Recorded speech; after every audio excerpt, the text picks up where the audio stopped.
اعوذ باللہ من الشیطان الرجیم بسم اللہ الرحمن الرحیم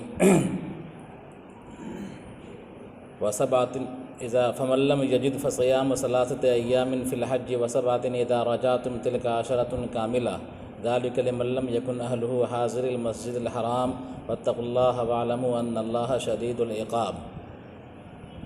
تو جو کوئی ہدی کا جانور نہ پائے، اگر کسی نے حج تمتع کیا ہے اور وہ ہدی کا جانور نہ پائے، ٹھیک ہے، اور یا تو ہدی کا جانور ہے ہی نہیں، یا ہدی کا جانور تو ہے لیکن اس کے پاس اتنے پیسے نہیں ہیں، تو کیا کرے وہ؟ فصیام ثلاثۃ ایام فی الحج، تو اس پر 3 دن کا روزہ رکھنا لازم ہے حج کے دنوں میں، اور 7 دن کا روزہ رکھنا لازم ہے، کیا ہے؟ حج سے فراغت کے بعد 10 روزہ اس کو رکھنا ہے، 3 روزہ حالت احرام میں اور 7 روزہ حج سے فراغت کے بعد۔ یہ تو ہو گیا۔ تو حج تمتع کرنے والوں کے لیے دو چیزیں آئیں، ایک تو یہ ہے کہ قربانی کرنا ہے اس کو، اور اگر قربانی نہ کر سکے تو وہ روزہ رکھے گا، ہے نا؟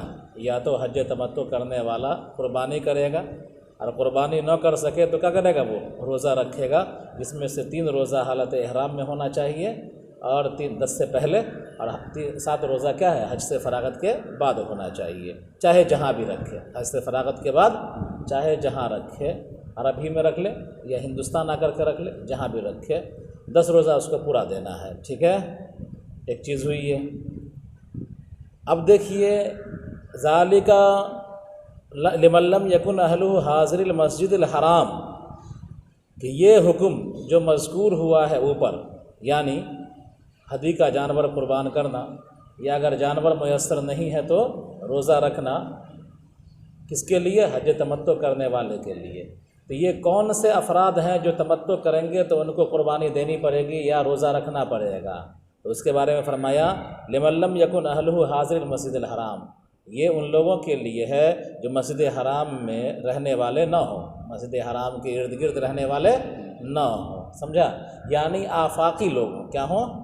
آفاقی لوگ ہوں، مسجد حرام کے ارد گرد، مسجد حرام کے حدود حرم کے اندر رہنے والے نہ ہوں، بلکہ حدود حرم سے باہر کے رہنے والے آفاقی ہوں، کیا ہوں؟ آفاقی ہوں، تو ان کو تمتع کرنے کی اجازت، سمجھا؟ رہی بات کہ جو اندر کے رہنے والے ہیں، جو حدود حرم میں رہنے والے ہیں، ان کو حج تمتع کی اجازت نہیں ہے، سمجھا؟ وہ حج افراد کریں گے، کیوں؟ اس لیے کہ ان کو تو پورے سال موقع ملتا رہتا ہے عمرہ کرنے کا، سمجھا؟ پورے سال عمرہ کرنے کا موقع ملتا ہے۔ بیچارہ آفاقی سب باہر سے آیا ہے، سفر کی صعوبتوں کو برداشت کیا ہے، بار بار آ نہیں سکتا ہے، اس لیے عمرہ کرنے کی اجازت ان کو ملنی چاہیے، اور ان لوگوں کو کیا ہے، جو حرم کے لوگ ہیں، مکہ کے لوگ ہیں، تو وہ لوگ عمرہ نہ کریں تاکہ بھیڑ بھاڑ زیادہ نہ ہو، سمجھا؟ تو یہ جو فیسلٹی ملی کون؟ حج تمتع کرنے کی۔ ایک دوسری بات کہ حج تمتع میں جو قربانی لازم ہے، یا حج تمتع میں قربانی نہ کر سکے تو روزہ رکھنا جو لازم ہے، یہ کن لوگوں کے لیے ہے؟ جو حدود حرم کے علاوہ رہنے والے ہوں، یعنی آفاقی ہوں، ہے نا؟ تو اسی کو فرمایا امام شافعی کے نزدیک کون لوگ ہوں گے ایسے؟ کہ بِأَلَّمْ يَكُونُوا عَلَى مَرْحَلَتَيْنِ مِنَ الْحَرَمِ عِنْدَ الشَّافعی، کہ بئی طور کہ وہ لوگ حرم سے 2 منزل کی مسافت پر نہ ہوں، سمجھا؟ یعنی حرم سے پڑے، حرم کے باہر، سمجھا؟ 2 منزل چلیں گے، 2 منزل حرم سے باہر نکل کر کے چلیں گے، سمجھا؟ تو 2 منزل کی دوری کے اندر اگر ہیں تو وہ حضری ہیں، کیا ہے وہ؟ اور 2 منزل سے پڑے ہیں اگر تو وہ کیا ہے؟ آفاقی ہیں۔ آیا سمجھ میں؟ مان لیجئے کہ یہ حرم ہے، ایک دائرہ کھینچ لیجئے کہ یہ حرم ہے، تو اس حرم سے 2 منزل کے اندر کے جو لوگ ہیں وہ کیا ہیں؟ حاضر المسجد الحرام ہوں گے، ہے نا؟ اور 2 منزل کے پڑے جو لوگ ہوں گے وہ کیا ہوں گے؟ آفاقی ہوں گے، ان کے اعتبار سے، ٹھیک ہے؟ لہذا ہر وہ شخص جو حرم سے 2 منزل پڑے دور کا ہے یا 2 منزل سے زائد کا ہے، وہ اس پر حج تمتع وہ کر سکتا ہے، اس پر قربانی لازم ہوگی، اس پر روزہ رکھنا اس کے لیے لازم ہوگا، ہے نا؟ اور 2 منزل کے اندر کا ہے یا حرم کے اندر کا ہے، تو ایسے لوگوں کے لیے حج تمتع نہیں کریں گے، یہ اگر کریں گے تو ان پر قربانی لازم نہیں ہوگی، سمجھا؟ کرنا نہیں ہے ان کو، لیکن اگر کریں گے یہ تو ان پر قربانی لازم نہیں ہے، سمجھا؟ بہی طور کہ وہ لوگ حرم سے 2 منزل کی مسافت پر نہ ہو، امام شافعی کے نزدیک اگر وہ ہوں تو اس پر کوئی دم نہیں ہے، سمجھا؟ اگر 2 منزل کے اندر ہوں تو کیا ہے، اس پر کوئی حرج نہیں ہے، سمجھا؟ فلا دم علیہ ولا صیامہ، تو اس پر نہ دم ہے نہ روزہ ہے۔ وَإِن تمتع، اگرچہ وہ تمتع کرے، یعنی حاضر المسجد الحرام کہ امام شافعی کے اعتبار سے حرم اور حرم سے 2 منزل کی مسافت کے اندر حرم اور حرم سے چاروں طرف 2 منزل کی مسافت کے اندر رہنے والا اگر حج تمتع بھی کرتا ہے تو اس پر قربانی نہیں ہے، اس پر روزہ نہیں ہے، لیکن 2 منزل سے زیادہ 2 منزل یا 2 منزل سے زیادہ مسافت کی دوری پر رہنے والا اگر کوئی ہے تو وہ آفاقی ہے، سمجھا؟ اور اس پر کیا ہے، لازم ہوگا قربانی، اور اس پر کیا ہوگا، یعنی روزہ اگر قربانی نہ کر سکے تو۔ آیا سمجھ میں؟ وفی ذکر اہل اشار باشتراط الاستیطان، اور اہل کے ذکر میں اشارہ ہے وطن بنانے کی شرط کی طرف۔ فلو اقام قبل اشہر الحج ولم یستوطن وتمتع فعلیہ ذلک وهو احد الوجہین عندنا والثانی لا، اور اہل کے ذکر میں اشارہ ہے وطن بنانے کی شرط کی طرف۔ یہ جو ہے لمن لم یکن اہلہ حاضر المسجد الحرام ہے نا، تو اس میں اہل کا جو لفظ آیا ہے تو اہل کا سے کیا اشارہ دے رہے ہیں یہ؟ تو اہل سے اشارہ ہے کہ یہ جو دم یا یہ جو روزہ ہے قربانی کرنا، تمتع کرنے والوں کے لیے دم دینا یا تمتع کرنے والوں کے لیے قربانی کرنا، سمجھا؟ یہ جو لزوم ہے یہ ساقط نہیں ہوگا، سمجھا؟ الا یہ کہ وہ مقیم ہو جائے، کیا ہو جائے، وہ مقیم ہو جائے۔ کا مطلب اگر کوئی آدمی امام شافعی کے اعتبار سے 2 منزل مسافت سے پرے آ کر کے اشہر حج سے پہلے یہاں اگر مقیم ہو جاتا ہے، کہاں، حاضر المسجد الحرام ہے نا، حدود حرم کے اندر یا حرم سے 2 منزل کی مسافت کے اندر اگر مقیم ہو جاتا ہے تو پھر اس کے بعد حج کرتا ہے تو مقیم ہے نا یہ، تو اس سے دم کیا ہو جائے گا، ساقط ہو جائے گا، روزہ اس سے ساقط ہو جائے گا، ٹھیک ہے؟ لیکن اگر مقیم نہیں ہوتا ہے، گرچہ وہ 2 مہینہ ٹھہر گیا لیکن 15 دن ٹھہرنے کی نیت نہیں کیا ہے، لگاتار 2 مہینہ ٹھہرا رہا ہے، لیکن اگر وہ 15 دن ٹھہرنے کی یکبارگی نیت نہیں کیا تو وہ مسافر رہے گا، وہ مقیم نہیں رہے گا، ہے نا؟ تو وہ آفاقیہ مانا جائے گا، باہر سے آیا ہے تو وہ آفاقیہ مانا جائے گا۔ تو اگر کوئی شخص باہر سے آیا اور 15 دن ٹھہرنے کی نیت کر کے اس نے اپنا وطن بنا لیا مکہ کو، اور اگر وہ حج تمتع کر رہا ہے تو اس پر دم نہیں ہے، سمجھا؟ اس کا حکم وہی ہے جو حاضر المسجد الحرام کا حکم ہے۔ لیکن اگر وہ 15 دن ٹھہرنے کی نیت کا ہے نہیں کرتا ہے، بلکہ وہ ٹھہرتا رہتا ہے، 1 دن 2 دن کر کے ٹھہرتا رہتا ہے، 15 دن ٹھہرنے کی نیت نہیں کرتا، آیا ہے باہر سے، گرچہ وہ 15 دن ٹھہر گیا حرم میں، 15 دن سے بیسی ٹھہر گیا، لیکن اس نے نیت نہیں کیا 15 دن ٹھہرنے کی، تو ایسے آدمی کیا ہوں گے، آفاقیہ کہلائیں گے۔ اگر یہ تمتع کرتے ہیں تو ان پر قربانی لازم ہوگی۔ آیا سمجھ میں؟ تو گویا کہ ان دونوں اس پوری آیت کے اندر 2 بات بیان کی گئی۔ ایک بات تو یہ کی گئی کہ حج تمتع آفاقی کے لیے ہے، جو حرم کے رہنے والے حرمی لوگ ہیں تو ان کے لیے حج تمتع نہیں ہے، ٹھیک؟ حج تمتع کرنے والے کے لیے دم دینا ہوگا، اگر دم نہیں دے سکتے ہیں، قربانی نہیں کر سکتے ہیں تو روزہ رکھنا ہوگا، ٹھیک ہے؟ آیا سمجھ میں؟ حج تمتع کرنے والوں کے لیے دم دینا ہوگا یا قربانی کرنی ہوگی۔ اور ان کے اعتبار سے کیا ہے، ہمارے اعتبار سے، امام شافعی کے اعتبار سے یہ اختلاف ہے تھوڑا سا کہ آفاقی کون کون لوگ ہیں۔ کچھ لوگ کہتے ہیں کہ جو میقات سے پرے ہے وہ آفاقی ہیں، کچھ لوگ کہیں گے جو میقات کے اندر ہیں اور حرم سے باہر ہیں وہ آفاقی ہیں، کچھ لوگ کہیں گے جو حرم سے باہر ہیں وہ آفاقی ہیں، کچھ لوگ کہیں گے جو مکہ سے پرے ہیں وہ کیا ہیں، آفاقی ہیں۔ بہرحال مسئلہ اسی پر ہے کہ آفاقی آدمی کے لیے حج تمتع کرنا جائز ہے، اور آفاقی آدمی جب حج تمتع کرے گا تو قربانی دے گا، اور قربانی نہیں دے سکتا ہے تو روزہ رکھے گا۔ امام شافعی رحمۃ اللہ علیہ کے اعتبار سے جو یہاں پر تشریح ہے، یہاں پر یہ ہے کہ اگر کوئی آدمی حدود حرم سے 2 منزل کی مسافت کے اندر کا ہے، سمجھا؟ ہمارے حرم سے کوئی آدمی نکلا باہر جانے کے لیے اور 2 منزل جتنی دوری پر ہوگا اس کے اندر رہنے والا ہے تو وہ حاضر مسجد الحرام کہلائے گا۔ اگر ایسا آدمی حج تمتع کرتا ہے تو بھی اس پر قربانی لازم نہیں ہے۔ لیکن اگر کوئی آدمی اتنی دوری پر ہے کہ حرم سے نکلیں گے تو 2 منزل یا 2 منزل سے پڑے، 2 منزل یا 2 منزل سے پڑے زیادہ دوری کا ہے تو ایسا آدمی آفاقی مانا جائے گا، لہذا اگر یہ تمتع کرتا ہے حج تمتع تو اس پر قربانی لازم ہوگی، سمجھا؟ اور اس پر اگر قربانی نہ کر سکا تو روزہ رکھنا لازم ہوگا۔ ٹھیک، دوسری چیز کیا بیان کی اس کے اندر؟ دوسری چیز یہ بیان کی کہ اگر کوئی آدمی آفاقی ہے، باہر سے گیا حج کرنے کے لیے، ہے نا، اور وہ کیا ہے وہاں وطن اقامت بنا لیا، کس کو؟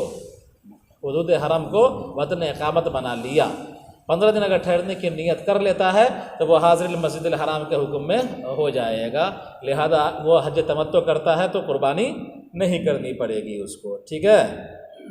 اور اگر 15 دن ٹھہرنے کی نیت نہیں کرتا ہے تو وہ آفاقی رہے گا، لہذا اگر وہ حج تمتع کرتا ہے تو اس پر قربانی لازم ہوگی، یا اس کو روزہ رکھنا لازم ہوگا۔ اسی کو سمجھایا اس کے اندر۔ آگے دیکھیے، اور اہل کے ذکر میں اشارہ ہے وطن بنانے کی شرط کی طرف۔ پس اگر کوئی آدمی مقیم ہو گیا اشہر حج سے پہلے اور اس نے وطن نہ بنایا اور تمتع کیا فعلیہ ذالک، تو اس پر یہ چیز لازم ہے، اس پر یہ چیز لازم ہے۔ یعنی اگر کوئی آدمی اشہر حج سے پہلے آ گیا مکہ میں اور وہ مقیم بھی ہو گیا لیکن اس نے وطن اقامت نہیں بنایا، 15 دن ٹھہرنے کی نیت نہیں کیا، اور اگر وہ حج تمتع کر رہا ہے تو وہ آفاقی ہی مانا جائے گا، لہذا ایسے آدمی پر کیا لازم ہوگا؟ قربانی لازم ہوگی یا روزہ رکھنا لازم ہوگا۔ اور یہی ایک قول ہے ہمارے نزدیک، اور دوسرا نہیں، اور اس کے علاوہ نہیں۔ کیا مطلب؟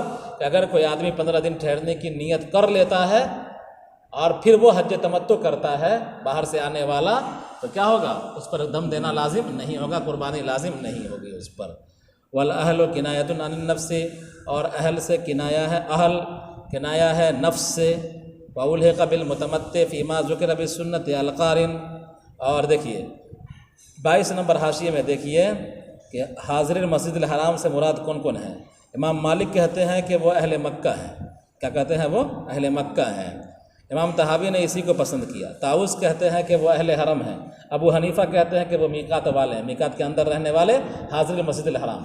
اب میقات سے پڑے، یعنی مان لو کہ یہ پورا دائرہ میقات ہے تو میقات کے اندر رہنے والا حاضر مسجد الحرام، اب میقات سے پڑے آفاقی۔ انہوں نے کہا ابو حنیفہ رحمۃ اللہ علیہ نے، ہے نا، اور ہم اہل المیقات فمن دونہ الی مکہ۔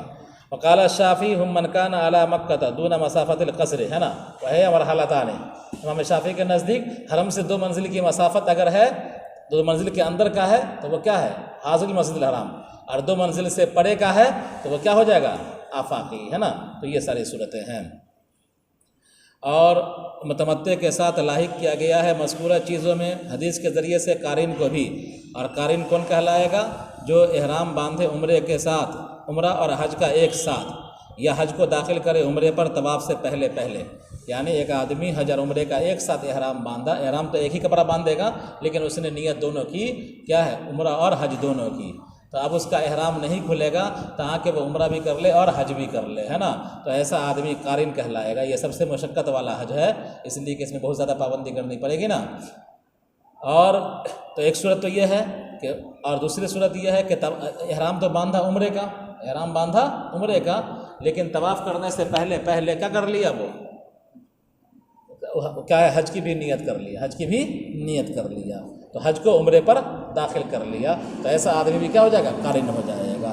تو قارن پر بھی قربانی لازم ہے۔ اور اللہ سے ڈرو ان چیزوں میں جس کا وہ تم کو حکم دیتا ہے، اور رک جاؤ اس سے جس سے وہ تم کو روکتا ہے، اور تم جان لو کہ اللہ تبارک و تعالیٰ سخت عذاب دینے والا ہے اس کی جو اس کی مخالفت کریں گے۔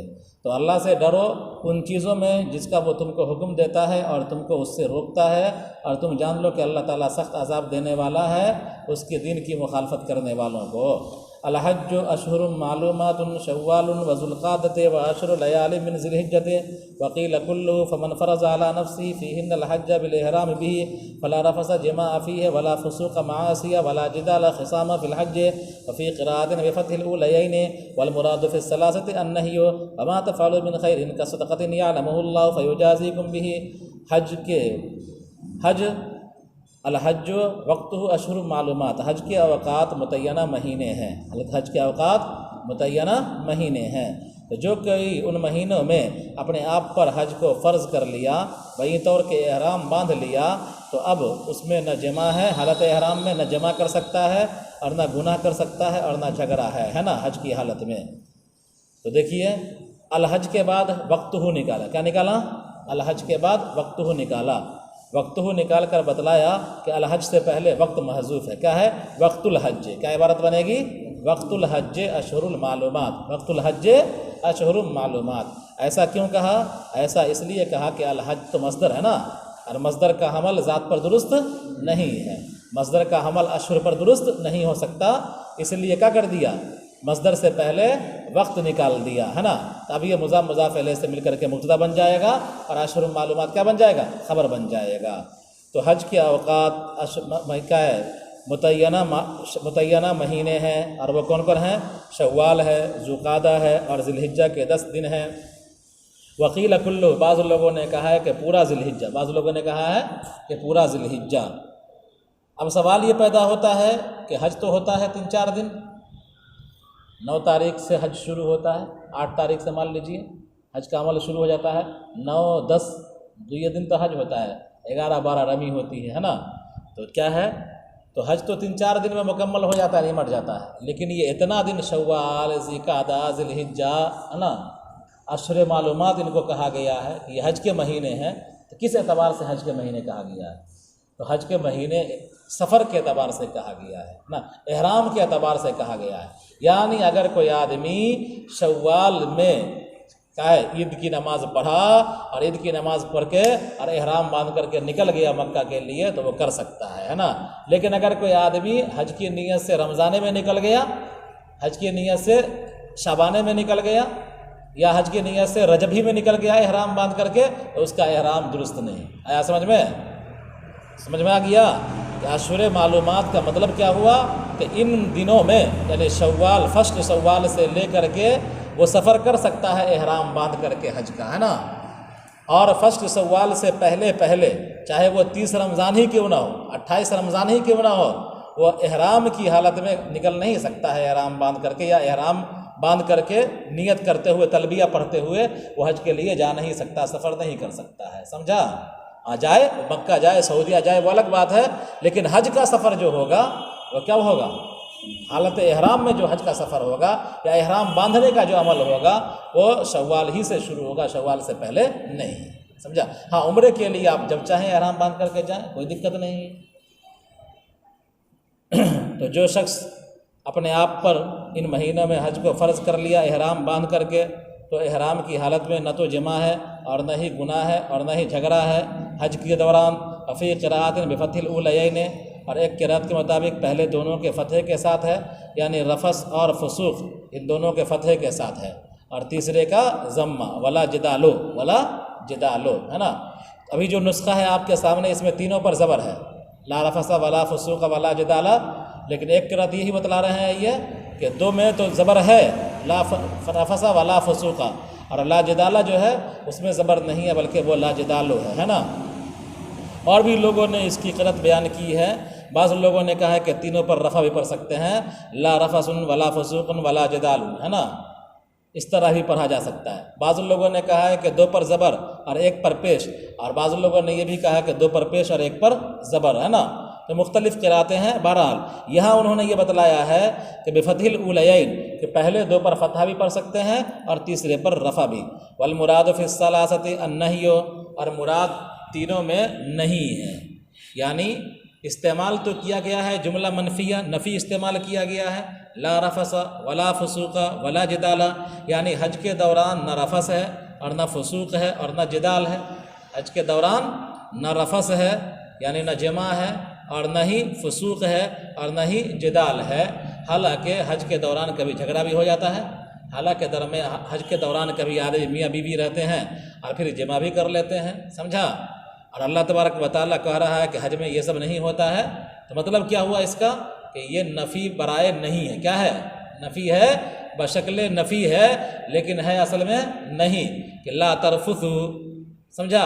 کہ تم جمع نہ کرو حج کے دوران، اور ولا فسوقا، لا تفسقوا، تم فسق نہ کرو، گناہ نہ کرو، سمجھا؟ اور لا جدالا کہ مطلب کہ تم جھگڑا نہ کرو، تم جھگڑا نہ کرو، لا تجادلوا، لا تجادلوا۔ تو یہ جو نفی ہے بظاہر نفی ہے، لیکن حقیقت میں نہیں ہے کہ تم کو حج کے دوران یہ نہیں کرنا، سمجھا؟ یعنی اللہ تبارک و تعالیٰ نے منع فرما دیا ہے، یہ ہے۔ لہذا یہ اشکال نہیں ہو سکتا کہ حج کے دوران تو یہ سب کام ہو جاتا ہے، لہذا اللہ تعالیٰ کیسے کہہ دیا کہ حج میں یہ سب نہیں ہوتا ہے؟ اللہ کا کلام جھوٹا ہو سکتا ہے نا؟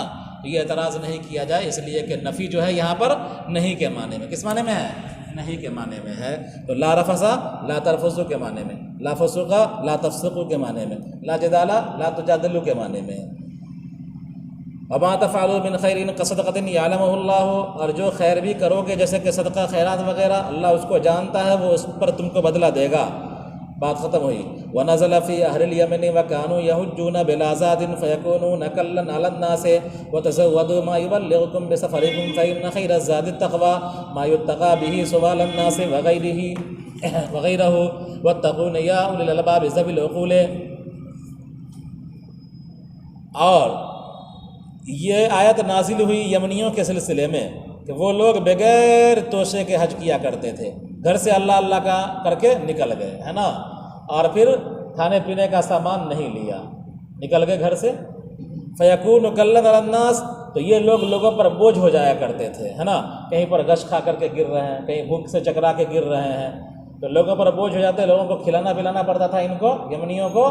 تو اللہ تبارک و تعالیٰ نے فرمایا کہ حج کے سفر کا یہ مطلب نہیں ہے کہ تم سکھا توکل لے کر کے چل دو، ہے نا؟ بلکہ زاد و راہ لے لیا کرو، ٹھیک ہے؟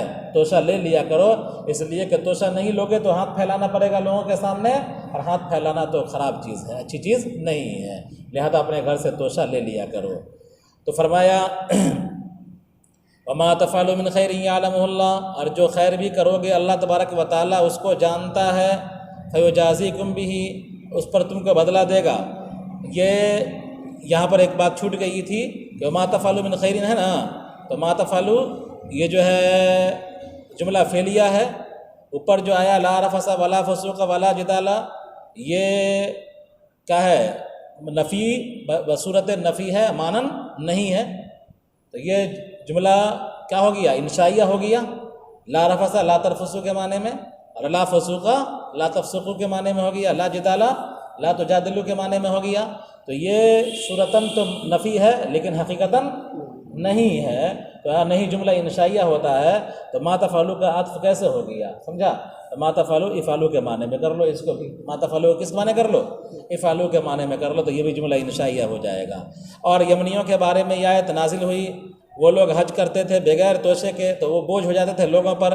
کون سی آیت ہے وہ؟ وَتَزَوَّدُوا مَا يُبَلِّغُكُم بِسَفَرِكُمْ فَإِنَّ خَيْرَ الزَّادِ التَّقْوَىٰ، کہ تم توشہ لے لیا کرو اتنا جو تم کو پہنچا دے تمہارے سفر میں منزل مقصود تک، یعنی کھانے پینے کا سامان لے لیا کرو جو تم کو منزل مقصود تک پہنچا دے بآسانی، تم کو دقت نہ ہو۔ فَإِنَّ خَيْرَ الزَّادِ التَّقْوَىٰ، اس لیے کہ بہترین توشہ تو تقویٰ ہے۔ تقویٰ کا مطلب کیا ہے یہاں پر؟ مَا يُتَّقَىٰ بِهِ سُؤَالُ النَّاسِ، جس کے ذریعے لوگوں سے سوال کرنے سے بچا جائے، وغیرہ، اور اس کے علاوہ دیگر لوٹ مار چھین چھوڑ، ہے نا؟ اگر بھوک لگے گی تو لوٹے گا بھی نا دوسرے کا مال، اور بھوک لگے گی تو چوری بھی کر سکتا ہے نا۔ تو حج کا تقویٰ کیا ہوا کہ آدمی زاد و راحلہ لے لیا کرے تاکہ لوگوں کے مال پر نظر نہ رہے اور چوری نہ کرے، چاہے لوٹے نہ ہی مال دوسرے کا، اور یا اسی طرح لوگوں سے ہاتھ نہ پھیلائے، لوگوں سے مانگے نہیں کھانے پینے کی چیزیں، ہے نا؟ تو تقویٰ حج کا یہ یمنیوں کے پس منظر میں، اس لیے کہ بہترین تقویٰ توشہ ہے، بہترین توشہ تقویٰ ہے، یا کون سا تقویٰ؟ جس کے ذریعے سے لوگوں سے سوال کرنے سے بچا جائے اور لوٹ مار سے بچا جائے، یہ بھی تقویٰ ہے۔ حج کا تقویٰ یمنیوں کے اعتبار سے یہی ہے، سمجھا؟ لہذا آدمی کو زاد و راحلہ لے لینا چاہیے۔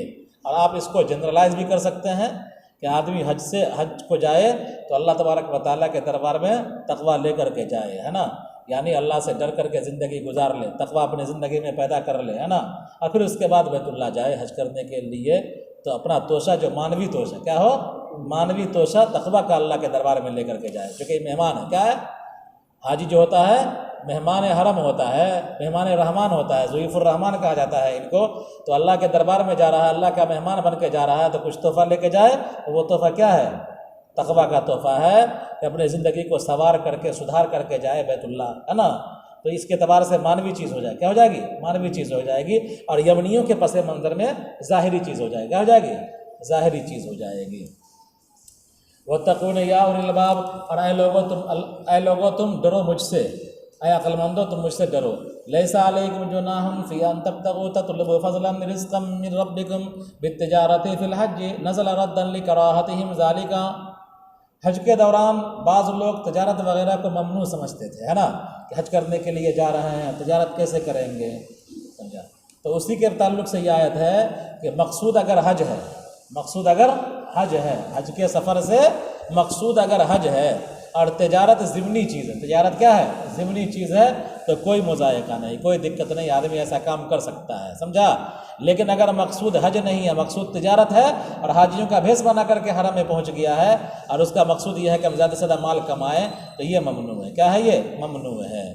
تو صحابہ کرام رضوان اللہ علیہم اجمعین جنرل طور پر یہ سمجھتے تھے کہ حج کے دوران تجارت نہیں کرنا چاہیے، اسی کے تعلق سے یہ آیت ہے کہ ایسی بات نہیں ہے، تم پر کوئی حرج نہیں ہے کہ تم تلاش کرو اپنے پروردگار کا فضل حج میں تجارت کر کے، نزل ردا لکراہتہم لذالک، یہ آیت نازل ہوئی رد کرنے کے لیے ان لوگ کے، اس لیے کہ وہ لوگ اس کو ناپسند کرتے تھے، کس کو، دوران حج تجارت کرنے کو ناپسند کرتے تھے، اللہ نے اس کا رد کیا ہے۔ فَإِذَا أَفَضْتُم مِّنْ عَرَفَاتٍ بَعْدَ الْوُقُوفِ بِهَا فَاذْكُرُوا اللَّهَ بَعْدَ الْمَبِيتِ بِمُزْدَلِفَةَ بِالتَّلْبِيَةِ وَالتَّهْلِيلِ وَالدُّعَاءِ عِندَ الْمَشْعَرِ الْحَرَامِ هُوَ جَبَلٌ فِي آخِرِ الْمُزْدَلِفَةِ يُقَالُ لَهُ قَزَى، وفي الحديث أنه صلى الله عليه وسلم وقف به يذكر الله ويدعو حتى أسفر جدا، رواه مسلم۔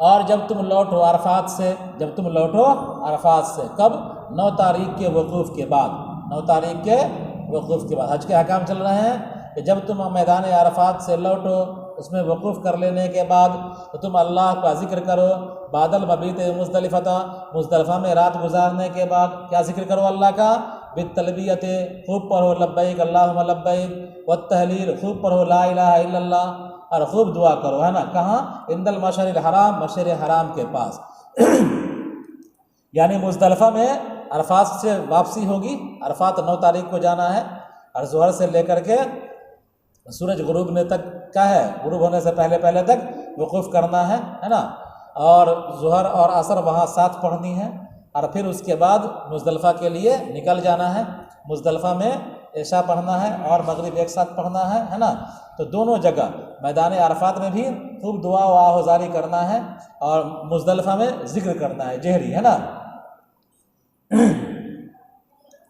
اور تم ذکر کرو اللہ تبارک و تعالیٰ کو یاد کرو، بعد المبیت بمزدلفہ، مزدلفہ میں رات گزارنے کے بعد، بالتلبیت، تلبیہ پڑھ کر کے لبیک اللہم لبیک خوب پڑھو، والتحلیل، اور خوب پڑھو لا الہ الا اللہ، والدعا، خوب دعا کرو، کہاں، عند المشعر الحرام، مشعر حرام کے پاس، ہوا جبل فی آخر المزدلفہ، اور وہ مشعر حرام کیا ہے، پہاڑ ہے مزدلفہ کے آخر میں، مشعر حرام کیا ہے، پہاڑ کا نام ہے مزدلفہ کے آخر میں، یقال لہ قزا، اس کو قزا بھی کہا جاتا ہے، تو مزدلفہ جو میدان وادی ہے تو وہاں پر پہاڑ کا نام مشعر حرام بھی ہے، اور اسی کو قزا بھی کہا جاتا ہے۔ وفی الحدیث انہ صلی اللہ علیہ وسلم وقف به، حدیث میں ہے کہ اللہ کے رسول صلی اللہ علیہ وسلم نے اس پر وقوف کیا، یذکر اللہ، اس حال میں کہ آپ دعا کر رہے تھے اللہ سے، اللہ کا ذکر کر رہے تھے اور دعا کر رہے تھے، حتی اسفر جدا، رواہ مسلم، یہاں تک کہ صبح خوب روشن ہو گئی، صبح خوب روشن ہوئی، یعنی مکمل کیا ہے، صبح روشن ہو گئی، اللہ کے رسول صلی اللہ علیہ وسلم مزدلفہ میں قیام کرتے رہے، ذکر کرتے رہے۔ وَاذْكُرُوهُ كَمَا هَدَاكُمْ، اور تم یاد کرو اس کو اس لیے کہ اللہ تبارک و تعالیٰ نے تمہاری رہنمائی کی ہے، دین کے احکام کو سکھا دیے ہیں، اور مناسک حج سکھا دیے ہیں۔ کاف برائے تعلیل ہے، کاف برائے تعلیل ہے کہ تم اللہ کا ذکر کرو، اسی طرح نہیں۔ اب مانا کیا ہوگا؟ کاف جب تعلیل کے لیے ہے، تم اللہ کا ذکر کرو اس لیے کہ اللہ تبارک و تعالیٰ نے تم کو کیا ہے؟ ہدایت دیا ہے، دین کے احکام سکھا دیے ہیں اور حج کے مناسک سکھا دیے ہیں، اس لیے اللہ تبارک و تعالیٰ کا احسان ہوا تم پر، اور اللہ کا خود ذکر کرو۔ کاف تعلیل کے لیے، کون سی کاف؟ کما ہداکم میں جو کاف ہے تشبیہ کے لیے نہیں بلکہ تعلیل کے لیے ہے۔ وَإِن كُنتُم مِّن قَبْلِهِ لَمِنَ الضَّالِّينَ، اور تم اس سے پہلے گمراہوں میں سے تھے، ناواقف لوگوں میں سے تھے، تم اس سے پہلے ناواقف لوگوں میں سے تھے، یعنی اللہ تبارک و تعالیٰ کی ہدایت سے پہلے کیا ہے؟ تم گمراہ تھے، یا اللہ تبارک و تعالیٰ کے احکام سکھانے سے پہلے تم کیا تھے؟ حج کے احکام سے ناواقف تھے۔ تو ان مخففہ من المثقلہ ہے نا، ان کیا ہے؟ مخففہ من المثقلہ ہے، اور کیا ہے؟ انہو، کیا ہے؟ انہو۔ ثم افیضوا یا قریش من حیث افاض الناس من عرفۃ بان تقفوا بها معهم وكانوا يقفون بالمزدلفة ترفعا عن الوقوف معهم وثم للترتیب فی الذکر، پھر تم اے قریش تم لوٹو اسی جگہ سے جہاں سے لوگ لوٹے ہیں، یعنی عرفہ سے، بئی طور کہ تم لوگوں کے ساتھ وہاں وقوف کرو، اور وہ لوگ ٹھہر جاتے تھے مزدلفہ میں، اور بلندی ظاہر کرنے کے لیے لوگوں کے ساتھ وقوف کرنے سے کیا مطلب؟ قریش کا یہ طریقہ تھا کہ قریش جب حج کرتے تھے، سمجھا؟ ابراہیم علیہ السلام کے زمانے میں جو حج ہوتا تھا اسی طرح ہوتا تھا جس طرح آج حج ہو رہا ہے، مسلمان حج کر رہے ہیں، ہے نا؟ ابراہیم علیہ السلام کے بعد بھی یہ چلتا رہا اسی طرح، لیکن کفار نے ان کے طریقے کو بدل دیا، کیا بطور خاص قریش نے اس طریقے کو بدل دیا، کیا کہ یہ لوگ عرفات نہیں جاتے تھے، کیا کرتے تھے؟ عرفات نہیں جاتے تھے، حالانکہ عرفات کیا ہے؟ حج کا رکن اعظم کیا ہے؟ اگر عرفات میں عرفہ چھوٹا، وقوف چھوٹا تو حج ہوگا ہی نہیں، سمجھا؟ اگر وقوف چھوٹ گیا 5 سیکنڈ کے لیے بھی، 10 سیکنڈ کے لیے بھی وقوف نہیں کیا، کوئی میدان عرفات نہیں کیا، تو اس کا حج ہوگا ہی نہیں۔ یہ قریش جو تھے، کیونکہ خانہ کعبہ کے مجاوری کا دعویٰ تھا ان کو کہ ہم خانہ کعبہ کے مجاور ہیں، مہنت ہیں، پروہت ہیں، لہذا ہم حرم کے علاوہ حرم چھوڑ کر کے ہم نہیں جائیں گے۔ عرفات جو ہے حرم میں نہیں، میدان عرفات حدود حرم کے اندر نہیں، بلکہ میدان عرفات حدود حرم سے باہر ہے نا۔ تو قریش حرم کو چھوڑ کر کے حرم سے باہر میدان عرفات نہیں جاتے تھے، کیوں؟ اس لیے کہ ہم بلند لوگ ہیں، ہم خانہ کعبہ کے پروہت ہیں، خانہ کعبہ کے مجاور ہیں، لہذا ہمارے لیے جائز نہیں ہے کہ ہم حرم چھوڑ کر کے باہر جائیں۔ یہ ان کا طریقہ تھا۔ اللہ تبارک و تعالیٰ نے منع فرمایا کہ تمہارا یہ طریقہ درست نہیں ہے، بلکہ سب کو جانا ہے میدان عرفات اور وہاں وقوف کرنا ہے، اور پھر میدان عرفات سے وقوف کرنے کے بعد میدان مزدلفہ میں لوٹ کر کے آنا ہے۔ تو قریش مزدلفہ ان کا لاسٹ بارڈر ہوتا تھا، مزدلفہ میں رک جاتے تھے، عرفات کی طرف نہیں جاتے تھے۔ اللہ تبارک و تعالیٰ نے کہا کہ تم کو عرفات بھی جانا ہے، عرفات سے لوٹ کر کے آ کر کے مزدلفہ میں قیام کرنا ہے۔ تو فرمایا کہ ثم افیضوا یا قریش، اے قریشیوں تم لوٹو اسی جگہ سے جہاں سے لوگ لوٹے ہیں، یعنی عرفہ سے، بئی طور کہ تم وہاں وقوف کرو لوگوں کے ساتھ، جس طرح جنرل لوگ وقوف کرتے ہیں اسی طرح تم بھی کیا کرو؟ میدان عرفات میں وقوف کرو۔ وَكَانُوا يَقِفُونَ بِمُزْدَلِفَةَ، اور وہ لوگ مزدلفہ میں ٹھہر جایا کرتے تھے، حج کرنے کے لیے نکلے، سمجھا؟ مینا سے نکلے اور مزدلفہ میں جا کر کے ٹھہر گئے، اور مزدلفہ ہی میں رہتے تھے، عرفات نہیں جاتے تھے، آگے بڑھتے نہیں تھے۔ تو فرمایا کہ وہ لوگ ٹھہر جاتے تھے مزدلفہ میں، ترفعا عن الوقوف معهم، یعنی لوگوں کے ساتھ وقوف کرنے کو یہ ناپسند کرتے تھے، اپنے آپ کو بلند سمجھتے تھے کہ ہمارے لیے حرم کے علاوہ، حرم کو چھوڑ کر کے باہر جانے کی اجازت نہیں ہے ہم کو، ہم خانہ کعبہ کے مجاور ہیں۔ ثم للترتیب فی الذکر، ثم ترتیب ذکری کے لیے ہے، ثم کیا ہے؟ ترتیب ذکری کے لیے ہے، ٹھیک ہے؟ ترتیب حقیقی کے لیے نہیں۔ کیا کہا؟ دیکھو عبارت، دیکھو عبارت کیا ہوئی؟ افیضوا من حیث افاض الناس، لوٹو جہاں سے لوگ لوٹے ہیں، سمجھا؟ ایک تو یہ ہوا، اور پھر کیا ہے؟ کہاں گیا؟ فَإِذَا أَفَضْتُم مِّنْ عَرَفَاتٍ، اوپر کیا ہوا؟ فَإِذَا أَفَضْتُم مِّنْ عَرَفَاتٍ، کہ جب تم عرفات سے لوٹو تم اللہ کا ذکر کرو مزدلفہ میں، ہے نا؟ ایک تو وہاں لوٹنے کا ذکر ہوا۔ ثم افیضوا یا قریش من حیث افاض الناس، یہاں بھی عرفات سے لوٹنے کا ذکر ہوا، ہے نا؟ تو اوپر بھی عرفات سے لوٹنے کا ذکر، نیچے بھی عرفات سے لوٹنے کا ذکر، حالانکہ حاجی تو عرفات میں جائے گا صبح میں اور شام کو لوٹ کر کے آئے گا، کہاں آئے گا؟ مزدلفہ، اور پھر مزدلفہ سے لوٹ کر کے مینا کی طرف آئے گا، سمجھا؟ تو لوٹنے کی دو جگہ ہے، کیا؟ ایک عرفات اور ایک مزدلفہ، لیکن یہاں پر دونوں جگہ سے مراد کیا لیا جا رہا ہے؟ دونوں جگہ کے بارے دونوں جگہ کیا لیا جا رہا ہے، کیا کہا جا رہا ہے کہ تم عرفات سے لوٹو، تم عرفات سے لوٹو۔ تو یہاں پر جو ترتیب کیا ہے؟ ترتیب ہے صرف برائے ذکر ہے، کیا ہے؟ برائے ذکر ہے، حقیقی ترتیب کو بیان کرنا نہیں ہے، حج کی ترتیب کو بیان کرنا نہیں ہے، سمجھا؟ حج کی ترتیب تو یہ ہوتی ہے کہ عرفات سے لوٹیں گے، پھر اس کے بعد مزدلفہ میں قیام کریں گے، پھر مزدلفہ سے لوٹ کر کے مینا کی طرف آ جائیں گے، ہے نا؟ تو حج کی ترتیب عرفات پہلے جانا ہے اور عرفات سے لوٹ کر کے مزدلفہ آنا ہے اور مزدلفہ سے لوٹ کر کے مینا آنا ہے نا؟ حج کی ترتیب تو یہ ہے۔ یہاں پر دونوں جگہ میں عرفات ہی سے لوٹنے کا ذکر آیا ہے، جس سے پتہ چلتا کہ ترتیب غلط ہو گئی، کیا ہو گئی؟ ترتیب الٹی ہو گئی، ترتیب غلط معلوم ہو رہی ہے، حالانکہ ایسی بات نہیں ہے۔ یہاں پر قرآن جو ذکر کیا ہے حج کے مناسک کی ترتیب کو ذکر نہیں کر رہا ہے، بلکہ قرآن صرف ترتیب ذکری کر رہا ہے، یعنی قریش کو بھی وہیں سے لوٹنا ہے اور مسلمانوں کو بھی وہیں سے لوٹنا ہے، سمجھا؟ قریش جو خانہ کعبہ کے مجاور سمجھ کر کے میدان عرفات نہیں جاتے ہیں، ان کو میدان عرفات جانا ہے، سمجھا؟ ورنہ ان کا حج نہیں ہوگا، سمجھا؟ تو مطلقاً ذکر کرنے کے لیے ہے ثم، یہ ترتیب مات تاخیر کے لیے نہیں ہے۔ واستغفر اللہ، اور اللہ سے مغفرت طلب کرو اپنے گناہوں کی، بلا شبہ اللہ تبارک و تعالیٰ بخشنے والا ہے، مومنوں کو رحم کرنے والا ہے ان پر۔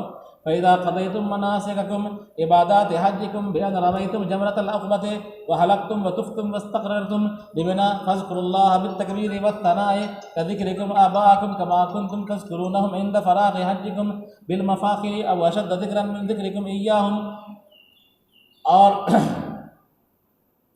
جب تم پورا کر لیے اپنے مناسک کو، کس کو؟ اپنے مناسک کو تم پورا کر لیے، حج کے مناسک پورے ہو گئے، کیا مطلب؟ یعنی حج کی جو عبادتیں تھیں اس کی تکمیل ہو گئی، میدان عرفات میں وقوف ہو گیا، مزدلفہ میں قیام ہو گیا، اب کیا کرنا ہے؟ مینا جانا ہے، سمجھا؟ مینا کے اندر انہوں نے رمی کر لیا، کیا کر لیا؟ رمی کر لیا، سمجھا؟ مینا کے اندر رمی کر لیا۔ جب تم پورا کر چکے